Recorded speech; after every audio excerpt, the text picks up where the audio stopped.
রাম মন্দিরকে কেন্দ্র করে বাবরি মসজিদ ভাঙা নিয়ে আন্দোলন হয়েছিল। যেদিনকে প্রথম ধর্ম প্রচারকদের উপরে পুলিশ লাঠি চালিয়েছে, গুলি চালিয়েছে, সেদিন ছিল দেবোত্থানী একাদশী। যেদিন কোর্ট থেকে রায় বেরিয়ে এলো রাম মন্দির তৈরি হবে, সেদিন ছিল দেবোত্থানী একাদশী। যেদিন রাম মন্দিরের কাজ সূচনা হয়েছে, সেদিন ছিল দেবোত্থানী একাদশী। তাহলে যারা বাঙালি ভক্ত তারা না হলে একাদশী করছে, যারা মারোয়াড়ি পাঞ্জাবি তারা কি একাদশী করে নাকি? কিন্তু ছিল, এটাই হচ্ছে তার ইচ্ছা।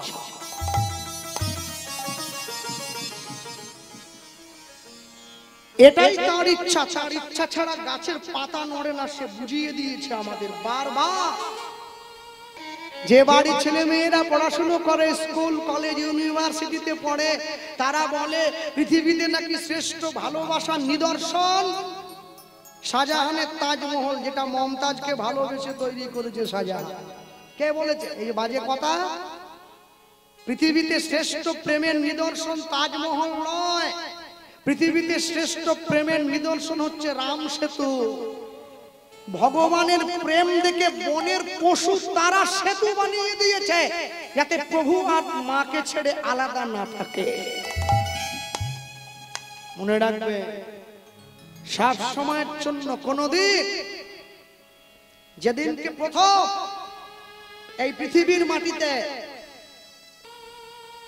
লতা মঙ্গেশকর যখন মারা যাচ্ছিল, মারা যাওয়ার আগে সাংবাদিকরা তাকে গিয়ে প্রশ্ন করেছিলেন, আপনি পৃথিবীর সর্বশ্রেষ্ঠ গায়িকা, আপনি বলুন এত সুন্দর পৃথিবী ছেড়ে আপনাকে চলে যেতে হবে, আপনি সাধারণ মানুষের জন্য কিছু বলবেন না?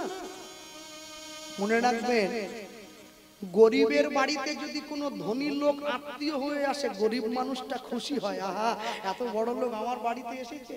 কিন্তু কোন ধনী লোকের বাড়িতে যদি কোনো গরিব লোক যায়, ধনী লোক খুশি হয় না। রাতের অন্ধকারে মাইকের মাধ্যমে যা বলে গেলাম, খাঁটি কথা, কাটতে পারবেন না, শুনতে হবে। ভক্তমণ্ডলী মায়েরা, লতা মঙ্গেশকর সেদিন বলেছিল, তোমরা জানো এই পৃথিবীতে যত দামি দামি গাড়ি কোম্পানি আছে, সমস্ত কোম্পানি থেকে একটা একটা করে গাড়ি যদি আমার গ্যারেজে দেখো, দেখবে সেগুলো দাঁড়িয়ে আছে, আমি সব দামি দামি গাড়ি কোম্পানির মালিক। কিন্তু দেখো, আমার শেষ জীবনে বসার জায়গা আমার কোটি কোটি টাকার গাড়িতে নয়, ওই হসপিটালের ছোট্ট একটা হুইল চেয়ারে বসে আমাকে দিন কাটাতে হচ্ছে। এই পৃথিবীতে যত দামি বিছানা আছে, তার মধ্যে সবথেকে দামি বিছানাগুলোর মধ্যে একটা বিছানা, যে বিছানাতে আমি ঘুমাই। কেন? আমি ভারতবর্ষের শ্রেষ্ঠ গায়িকা, আমি ঘুমোতাম। আর শেষ জীবনে আমার ঘুমানোর জায়গাটা দেখো, হসপিটালে 3 ফুটের একটা ছোট্ট বিছানা। এই পৃথিবীতে যত দামি দামি শাড়ি আছে, সব শাড়িগুলো আমার আলমারি ঠাসা। লতা মঙ্গেশকরের ছবি যারা দেখেছেন, দেখবেন কোনোদিন অন্য পোশাক পরেনি, সারা জীবন শাড়ি পরেছেন তিনি। পৃথিবীর যত দামি দামি শাড়ি কোম্পানির শাড়ি তার আলমারিতে ঠাসা। তিনি বলছেন, আজকে আমার পরনে দেখো হসপিটালের থেকে দেওয়া এই ছোট্ট এক টুকরো কাপড়। আমি পৃথিবীর সব দেশে ঘুরেছি, সমস্ত ভালো ভালো খাবার খেয়েছি, কিন্তু মৃত্যুর আগে দেখো আমাকে খেতে হচ্ছে নার্সদের দেওয়া একটুখানি জল আর একটু ওষুধ। তাহলে আমি তো নিয়ে যেতে পারলাম না কিছু, তাহলে এত কষ্ট করে যা অর্জন করেছি আমাকে রেখে দিয়ে চলে যেতে হচ্ছে। আমি আগে যদি বুঝতাম, জীবনের এই মহামূল্যবান সময় আমি নষ্ট করতাম না। ভক্তমণ্ডলী, ভক্তিমতী মায়েরা, যে করে আমার আশ আমি করি তার সর্বনাশ নয়। প্রকৃত কথাটা কি জানেন? যে করে আমার আশ আমি করি তার তমনাশ। তম মানে অন্ধকার, অন্ধকার মানে পাপ, পাপ মানে মায়া। আমি তার মায়াটাকে নাশ করে দেই। তবু যদি সে না ছাড়ে মোর পাশ, আমি করি তার 6 পুত্রকে বিনাশ। তার কাম, ক্রোধ, লোভ, মোহ, মদ, মাশ্চর্য, তার ষড়রিপুকে আমি বিনাশ করি। তবু সে যদি না ছাড়ে মোর পাশ, আমি তাকে দেই বনবাস। আমি তাকে বৃন্দাবনে বাস করতে পাঠাই, যে তোমার শরণ লয় তার বাঞ্ছা পূর্ণ হয়, কৃপা করে দেহ মোরে বৃন্দাবন আসি। তুলসী পরিক্রমা হয় না? তারপরে ভগবান বলছে তবু যদি সে না ছাড়ে মোর পাশ, আমি তখন হব তার চরণের দাস।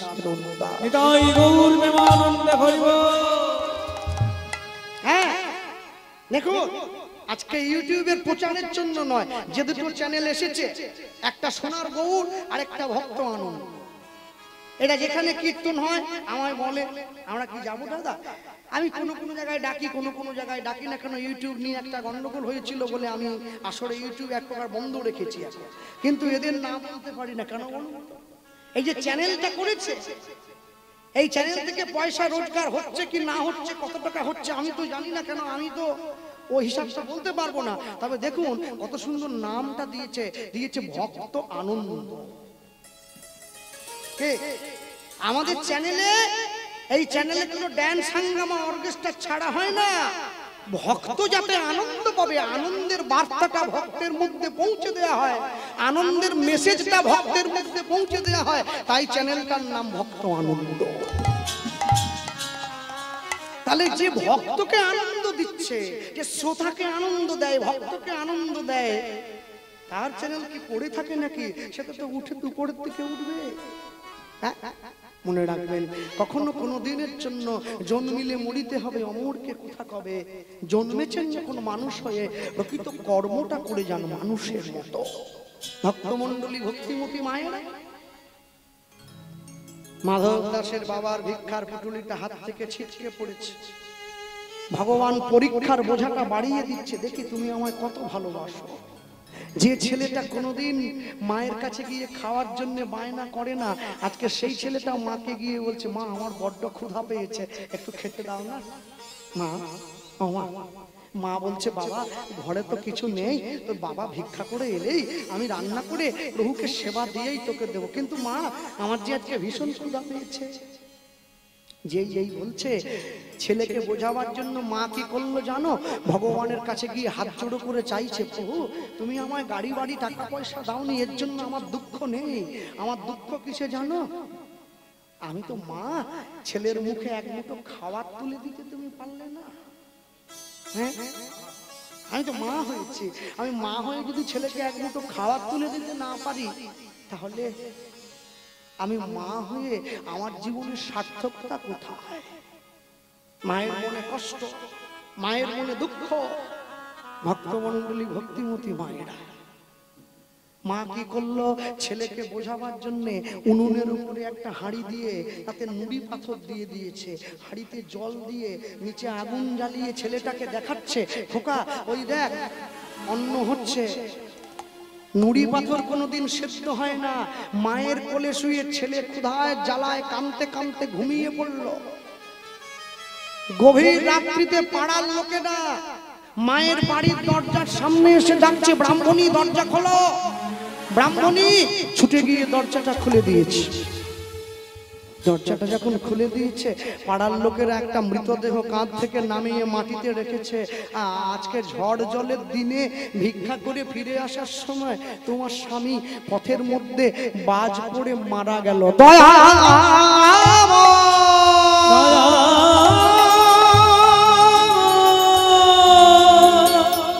দয়া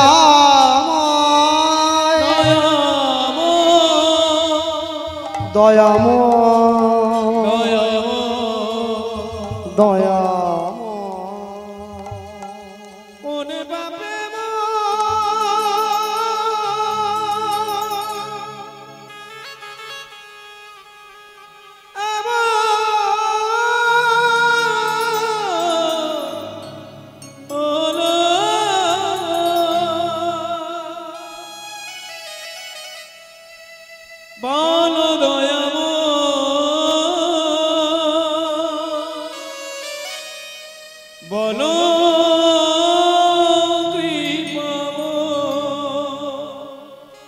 বলো দয়াময় বলো দয়াময় আমায় বলো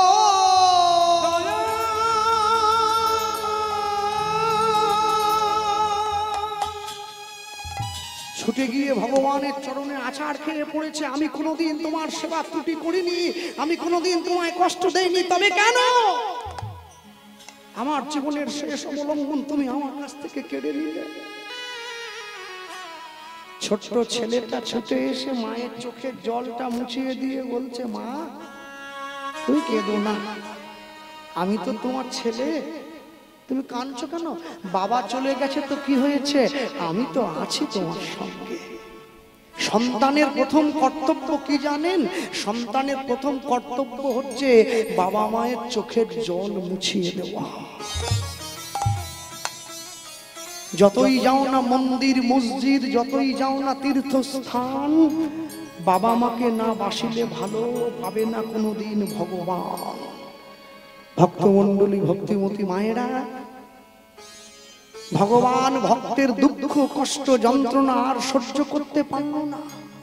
নীলাচলের জমিদার মায়ের ঘরে এসে মাকে বলছে, মা কাল থেকে তুমি আমার মন্দিরে যাবে, ভগবানের সেবা করবে, ভগবানের মন্দির মুছবে। আর শোনো, ওই ভগবানের সেবা করার পরে তুমি আমার মন্দিরের কাজ করে দেওয়ার পরে আমার মন্দিরের বাইরে আঁচল পেতে দাঁড়াবে, আমি তোমার আঁচলে দুটো করে আটা রুটি দেবো, তুমি নিজে এসে একটা খাবে আর তারপরে তোমার নিজের ছেলেকে একটা খাবে। মা যায়, গোবিন্দের মন্দিরটা পরিষ্কার করে ভগবানকে বলে, প্রভু তুমি পাথর হয়ে দাঁড়িয়ে আছো থাকো, কিন্তু আমায় কষ্টটা দিতে কিন্তু ভুলো না, আরো বেশি যন্ত্রণা দেবে, আরো বেশি কষ্ট দেবে। কেন জানো? আমি কষ্ট পেলে তবেই তোমায় ভালোবাসবো, আমি যদি সুখ পাই আমি তো তোমায় ভুলে যাবো। তুমি আমায় কষ্ট দাও, তুমি আমায় যন্ত্রণা দাও, তুমি পাষাণ বলিয়া ডাকিছ যারে, সে তো পাষাণ নয়। ডাকিতে ডাকিতে হৃদয় ঝুরিলে পাষাণ তুমি পাষাণ ভাবিয়া নিতাই গৌর প্রেমানন্দ হরি বল। ডাকিছ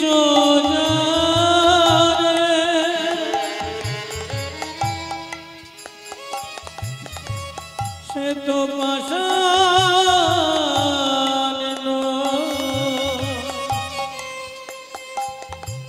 ওই না ডাকিতে ডাকিতে হৃদয়ে জুড়িবে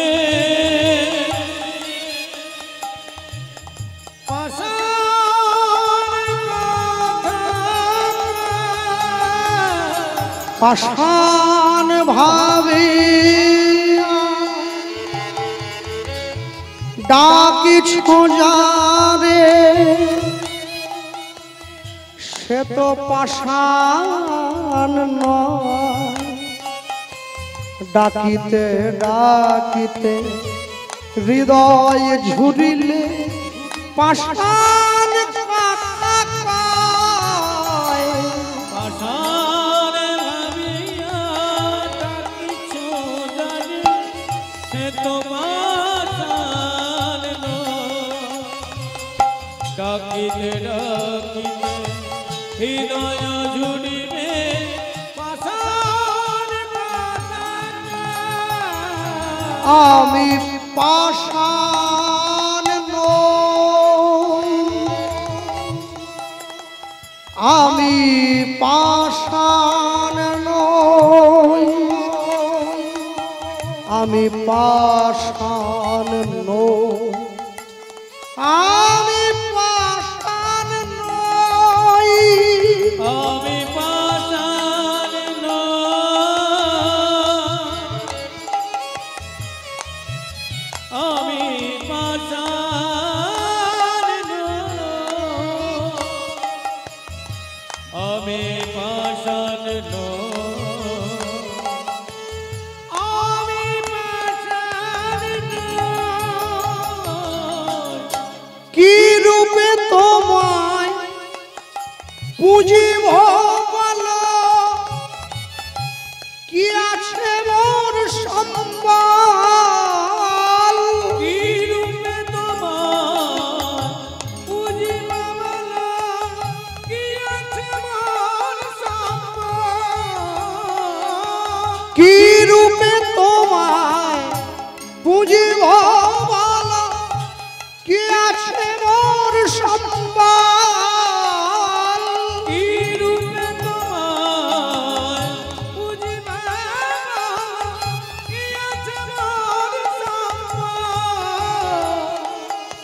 ভক্তি অশ্রু দিয়া পুজিব তোমার চরণ তল।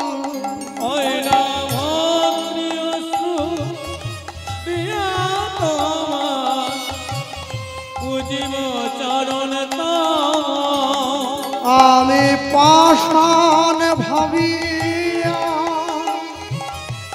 ডাকিছ যার সে তো পাষাণ নয়। ডাকিতে ডাকিতে হৃদয় ছুরিলে পাষাণ কথা কয়। আষাঢ় ভাবিয়া ডাকিছ যারে সে তো পাষাণ নয়। ডাকিতে ডাকিতে নয়ন জুড়িবে পাষাণ কথা কয়। আমি পাষাণ নই, পাষাণ নয়, আমি পাষাণ নই, পাষাণ নয়, আমি পাষাণ।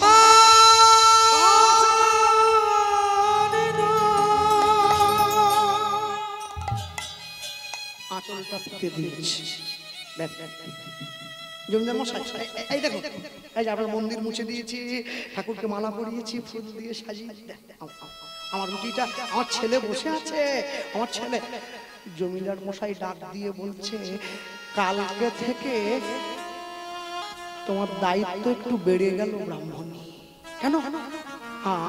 আমার আমার কাজ কি কোনো ভুল হয়েছে? না না, কাজ তোমার ভুল হয়নি। শোনো, তুমি যেমন কাজ করছিলে করবে, সেই সঙ্গে তুমি রোজ আমার প্রভুকে একটা করে গান শোনাবে, আমি শুনবো। তবে এমনি এমনি নয়, এর জন্য একটা রুটি তুমি বেশি পাবে, 3টে। মা মনে মনে ভাবছে, যা আমার ছেলেটা অন্তত খেয়ে তো বাঁচবে।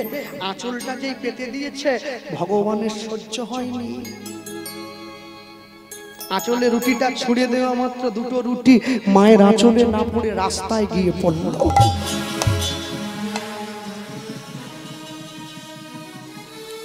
কুকুর দাঁড়িয়েছিল, ছুটে গিয়ে 2টো রুটি মুখে করে তুলে নিয়েছে।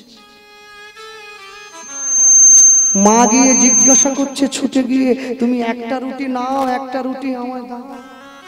দেখো, আমার ঘরে একটা ছোট্ট ছেলে আছে, তোমার মতো ছোট্ট ছেলে একটা আছে। আমি যখনই ঘরের দরজাটা খুলবো, আমার ছেলে এসে আমায় বলবে, মা আমার খুব খিদে পেয়েছে, আমার খা। আবলা জীব সেদিন মায়ের কথাটা বোঝেনি, ছুটে 2টো রুটি মুখে করে নিয়ে পালিয়ে গেছে। অনেকক্ষণ পরে মা যখন এসে ঘরের দরজাটা খুলেছে, ছেলেটা এসে মায়ের আঁচলটা টেনে বলছে, মা আমার খুব খিদে পেয়েছে, আমার দাও না, আমার দাও, মা আমার খুব খিদে পেয়েছে, আমার দাও। মনে রাখবেন, দেখবেন মেলা ঘাটে গেলে, কোনো উৎসব অনুষ্ঠানে গেলে আমরা লক্ষ্য করি অনেক সময় ওই রাস্তার এক পাশে একটা অনেক জায়গায় অনেক বয়স্ক ঠাকুমা, বয়স্ক মা বসে আছে, সে পাঁপড় ভাজছে তার নাতনিকে সঙ্গে নিয়ে। আমি জানি আপনাদের পয়সা আছে বড় দোকানে কিনে খাওয়া, কিন্তু আমার মনে হয় কি জানেন, মাঝে মাঝে ওই বয়স্ক মানুষগুলোর কাছ থেকে একটু কিছু কেনাকাটা করবেন। কেন জানেন? ওরা বড় লোক হওয়ার জন্য এসে পাঁপড়ের দোকান সাজিয়ে বসেনি। ওই যে পাশে নাতিটাকে দেখছেন, ওই নাতিটার মুখে একটু খাবার তুলে দেবে, আর নিজের খালি পেটটা ভরাবার জন্য ওই পাঁপড় ভাজার দোকানটা খুলে বসেছে। একটা পাঁপড় ভাজা তার কাছ থেকে কিনলে আপনার ক্ষতি হবে না, ক্ষতি হবে না। মনে রাখবেন ভক্তমণ্ডলী মায়েরা, যে কোম্পানি সিগারেট বিক্রি করে সে কোটিপতি, যে কোম্পানি মদ বানায় সে কোটিপতি, যে কোম্পানি নেশার জিনিস বানায় সে কোটিপতি, যে কোম্পানি জামা কাপড় তৈরি করে সে কোটিপতি, কিন্তু যে কৃষক মাঠে কষ্ট করে ধান ফলায় সে কোটিপতি হয় না, সে কিন্তু গরিবই রয়ে যায়। সব সময়ের জন্য মনে রাখবেন, আপনি জীবনে যা করছেন আপনাকে হিসাব দিয়ে যেতে হবে এখান থেকে। আপনি পালিয়ে যাওয়ার জায়গা পাবেন না কোনোদিন, কোনোখানে কেউ পায়নি আজ পর্যন্ত। রাবণ সীতাকে চুরি করে নিয়ে কোথায় রেখেছিল? অশোক বনে, অন্য কোনো বনে নয়। আপনি বারবার উচ্চারণ করুন, অশোক বন, অশোক বন, অশোক বন। যে বনে কোনো শোক নেই, যে বনে দুঃখ নেই, শুধু আনন্দ আছে, সেইখানে নিয়ে গিয়ে সীতাকে রেখে দিয়েছে। রাতের অন্ধকারে রাবণ গিয়ে মা সীতার কাছে হাত জোড়ো করে বলতো, মা তোমার প্রভু কবে আসবে আমায় উদ্ধার করার জন্য?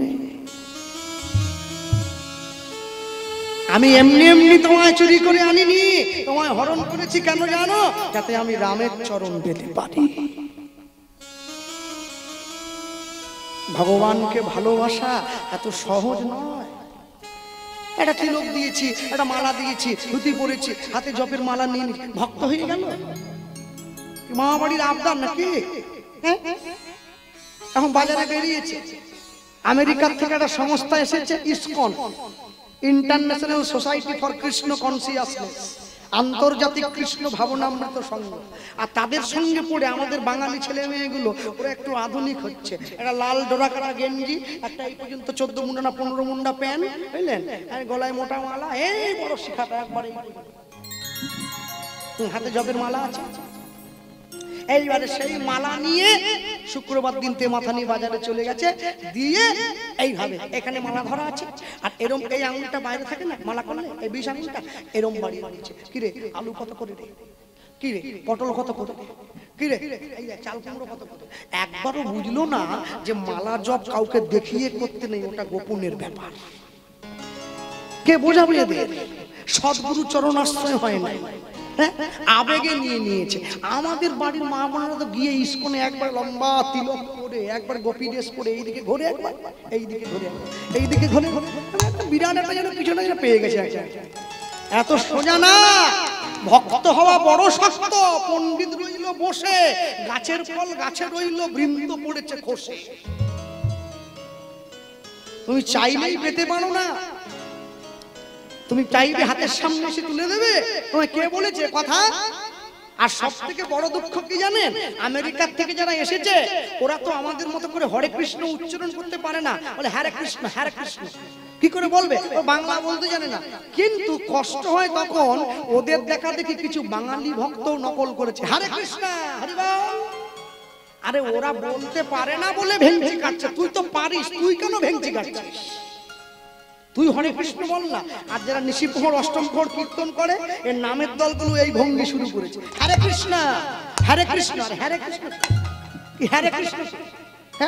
একজন লোকের সঙ্গে আরেকজনের দেখা হলে আমি শুনেছি রাস্তায় আমাকে অনেকে বলে হরে কৃষ্ণ, বাকিটা কোথা গেল? একজন বামুনের সঙ্গে যদি আরেকজন বামুনের দেখা হয়, একটা বামুন কি তার সামনে দাঁড়িয়ে বলবে অপবিত্র? ও কি ঘুরে বলবে পবিত্র? আবার এ বলবে সর্বাবস্থা বলবে। হরে কৃষ্ণ বলেন কেন? হরে কৃষ্ণ বলা মানে পুরোটা সম্পূর্ণ করতে হবে। 16 নাম 32 অক্ষর সম্পূর্ণ করুন। আপনি হরে কৃষ্ণ যদি তা না, জয় নিতাই বলবে, রাধে রাধে, জয় নিতাই, জয় গৌর, হরে কৃষ্ণ। বাকিটা কোথায়? বললে পুরোটা বলুন। ওইটুকু বলছেন কেন? খেলে খেলে ভালো করে খান, আর নাহলে খাওয়ার দরকার নেই। খাবোই যদি পেট ভরলো না, খাইয়া না ভরিল পেট, কলঙ্কের উঠিল দেশ। খেলামো পেট ভরল, লাভ কি? মনে রাখবেন সব সময়ের জন্য যেটা করবেন, যে কাজটা করবেন অন্তর দিয়ে করবেন। কেন সেই কাজের সঙ্গে যদি সমযোগ না থাকে, অন্তরের ভালোবাসা না থাকে, কাজের কোনো ফল হবে না। ভক্তমণ্ডলী ভক্তিমতী মায়েরা, মা এসে যখনই ঘরের দরজাটা খুলেছে, ছেলে বলছে মা আমার বড্ড খিদে পেয়েছে, আমায় খেতে দাও। মাধু আজকে কিছু খাবার পাইনি বাবা, কিন্তু মা আমার যে বড্ড খিদে পেয়েছে, আজকের দিনটা জল খেয়ে ঘুমিয়ে পড়, কালকে সকাল থেকে আমি তোকে খাবার দেবো। যেই বলেছে ছেলে মাকে কোলে নিয়ে ঘুম পাড়াচ্ছে, মা মনে মনে ভাবছে আমি মা হয়ে ছেলের মুখে দুমুঠো খাবার তুলে দিতে পারলাম না, আজকে আমার ছেলেটা ঘুমিয়ে বললে আমি গঙ্গার জলে ঝাঁপ দিয়ে প্রাণ বিসর্জন দেব। ভগবানকে বলছে প্রভু আমি তোমাকে আমি আমার ছেলেকে তোমার চরণে রেখে গেলাম, তুমি ওকে রক্ষা করো। কিন্তু ছেলে ভাবছে আমি জীবনে অনেক খাবার পাবো, মা গেলে আর মা পাবো না। তাই কি করেছে জানেন? ঘুমনোর ভান করে মায়ের আঁচলটা শক্ত করে ধরে আছে। আর যেই ছেলে ঘুমিয়ে পড়েছে ভেবে মা উঠে চলে যেতে যাচ্ছে, 1 পা 2 পা 3 পা, অমনি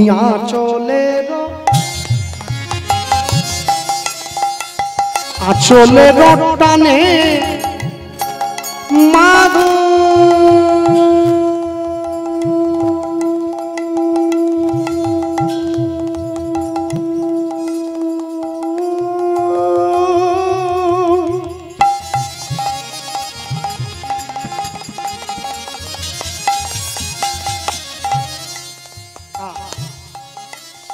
দেখো জাগিয়া উঠিল, জাগিয়া উঠিল, আমায় ফেলে যেও না মা, কাঁদিতে লাগিল। গয়া চলে তানে মাধু,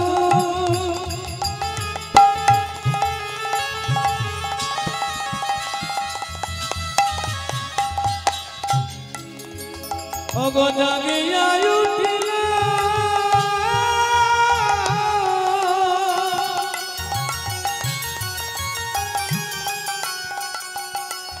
ওগো আমায় ফেলে যেও না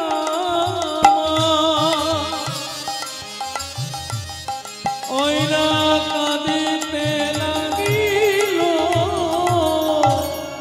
মা তুমি আমায় ফেলে যেও না, আজ থেকে আমি কথা দিলাম একদিন দুদিন নয়, সারা জীবনের জন্য আমার খাবারের জোগাড় তোমায় করতে হবে না। আমার খাবারের জোগাড় আমি করব, আমি শুধু আমার নয় তোমার খাবারের জোগাড়ও করবো। একদিন দুদিন তিন দিন চার দিন করে 12 বছর কেটে গিয়েছে। আজকে মাধবের বয়স হয়েছে 12 বছর। বন্ধুদের সঙ্গে খেলতে গিয়েছে, আর খেলতে যাওয়ার সঙ্গে সঙ্গে বন্ধুরা জিজ্ঞাসা করছে, হ্যাঁ রে মাধব, তোর বাড়িতে তোর মা ছাড়া তোর নিজের লোক বলতে কে আছে?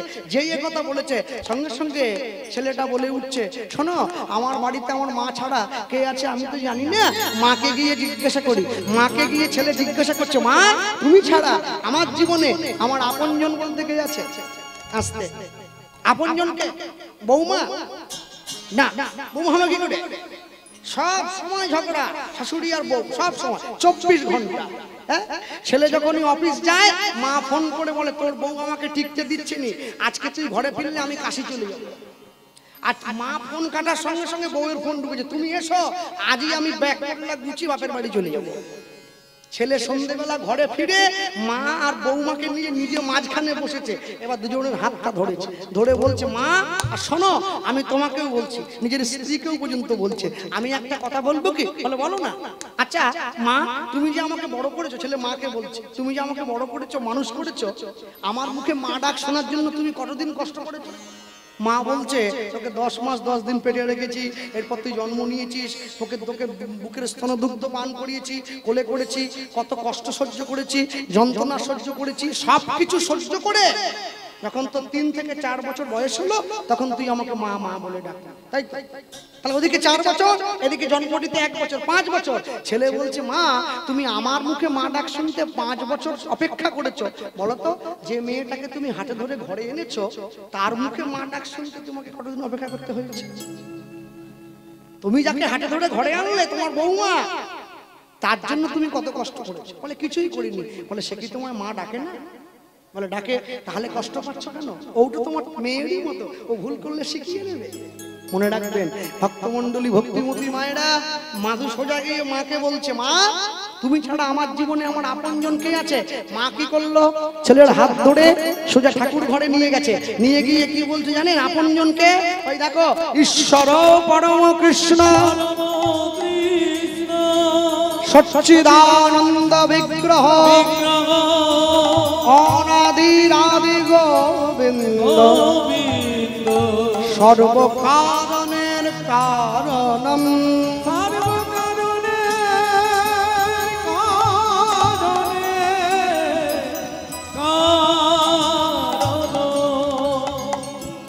মা আমি আসি। মাধু শুনে যা, দাঁড়িয়ে পড়েছে। কেন? খালি হতে ভর্তি ভালো যদি ভর্তি চায়, আগুচ্ছে পিছু ভালো যদি ডাকে মায়। সন্তানকে যদি পিছন থেকে তার মা ডাক দেয় সন্তানের জন্য ভালো, তবে মা ডাকতে হবে। বৌমা ডাকলে আবার সমস্যা হয়ে যাবে। মা যেই পিছন থেকে ডাক দিয়েছে, সন্তান দাঁড়িয়ে পড়েছে, মা ছুটে এসে ছেলের হাত ধরে বলছে, শোন, কোথায় যাচ্ছিস? তুমি যে ঈশ্বরের কথা বললে আমি তার ঠিকানায় যাচ্ছি, মনে রাখিস যতদিন পর্যন্ত জগতের প্রকৃত মানুষটাকে খুঁজে না পাবি, ঈশ্বরের সন্ধান না পাবি, ততদিন পর্যন্ত তোর ওই পাপ মুখটা নিয়ে আমার সামনে দাঁড়াবি না। যা। ছেলে চলে এসেছে কোথায়? যেইখানে সমাধি ওই জায়গায়, ওইখানে বসে আছে নীলাচলে বিপুল বৃক্ষের তলায়। 7 দিন 7 রাত্রি জগন্নাথের নাম গাইছে। আস্তে